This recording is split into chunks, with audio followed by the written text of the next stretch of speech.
सवाल है, एक वस्तु को 20% लाभ पर बेचा जाता है।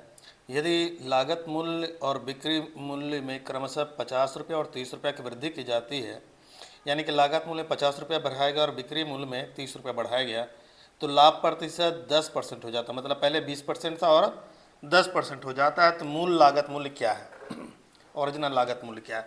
पहले इसमें से कुछ बात समझते हैं। जैसे कि 20% लाभ दिया गया है, 20% लाभ आपको दिया गया है, ठीक है। तो अगर आप जैसे यहाँ एक रेशियो 5/20% का मतलब 5 और 6, अगर हम इधर सीपी में एसपी, अगर सीपी में हम 100 रुपया बढ़ाते हैं तो एसपी में हम इससे 20 रुपया ज़्यादा अगर बढ़ाएंगे तो मेरा इस प्रतिशत लाभ में कोई फ़र्क नहीं पड़ेगा।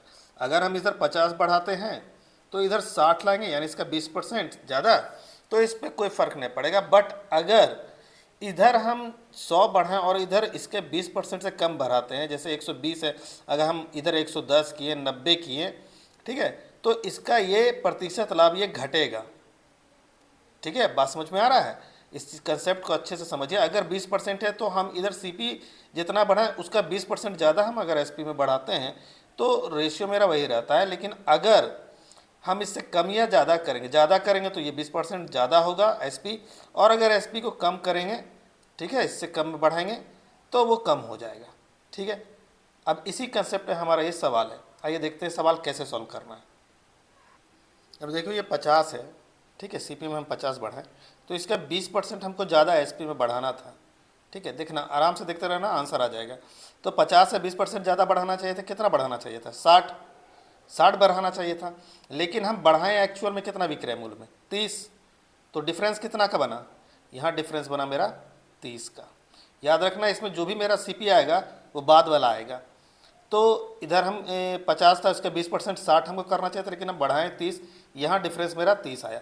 परसेंट मेरा कितना था? पहले 20%, बाद में कितना हुआ? 10%। तो डिफरेंस मेरा परसेंट का कितना आया? 10%। ठीक है, तो 10% बराबर आपका 30 हो गया।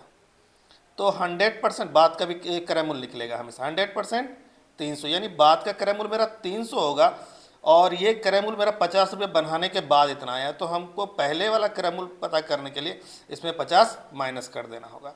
तो हमारा आंसर आ जाएगा 250। ठीक है, बेहतरीन सवाल है। पहले इसको आराम से समझिए, इसके कंसेप्ट को।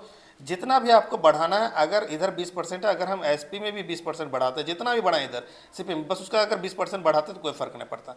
तो यहाँ पे देख लीजिए, 50 से हमको इसका बढ़ाना चाहिए था कितना? 60, बढ़ाएं कितना? 30, डिफरेंस कितना? 30 का निकला।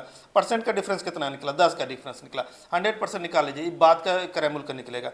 तो अब देखिए कितना पहले हम कितना बढ़ाए हुए क्रय मूल्य में? 50 माइनस कर देगा, आपका आंसर आ जाएगा।